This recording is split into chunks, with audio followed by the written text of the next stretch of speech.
मेरी बेटी घर से भाग गई क्योंकि मैंने उसके घुंघराले बालों के लिए सही कंडीशनर खरीदने से मना कर दिया था। मेरी तीन बेटियां हैं। मेरी सबसे बड़ी और सबसे छोटी के बाल सीधे हैं, लेकिन मेरी मंझली बेटी अलग है। सुनहरे घुंघराले बाल और हरी आंखें।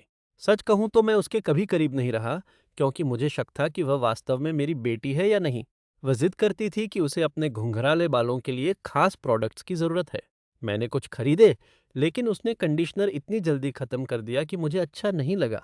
उसे सबक सिखाने के लिए मैंने उसके प्रोडक्ट्स को हटाकर डॉलर स्टोर से मिलने वाली सबसे सस्ती चीज़ें रख दी। वह पूरी तरह टूट गई और मुझसे कहने लगी कि मैं उसके बालों को बर्बाद कर रहा हूँ और मुझे कभी समझ ही नहीं आया कि उसका ख्याल कैसे रखा जाता है। मुझे कोई फ़र्क नहीं पड़ा। मुझे लगा कि वह सिर्फ नाटक कर रही है और उसे फिजूल खर्ची का सबक मिलना ज़रूरी है। फिर वह गायब हो गई। पता चला कि वह महीनों से इसकी योजना बना रही थी। मेरी बड़ी बेटी ने उसकी मदद की ताकि वह चोरी छिपे नौकरी कर सके और जाने के लिए पर्याप्त पैसे बचा सके। उसने अपने ड्रेसर पर एक नोट छोड़ा था, जिसमें लिखा था कि वह अब मेरे साथ और नहीं रह सकती।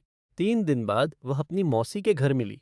वह घर वापस आने से इनकार कर रही है और उसने धमकी दी कि अगर हमने उसे मजबूर किया तो वह फिर से भाग जाएगी। मेरी पत्नी ने तो मुझे लगभग घर से बाहर ही निकाल दिया था, लेकिन फिर उसे एहसास हुआ कि वह अकेले घर की किश्तें नहीं भर पाएगी।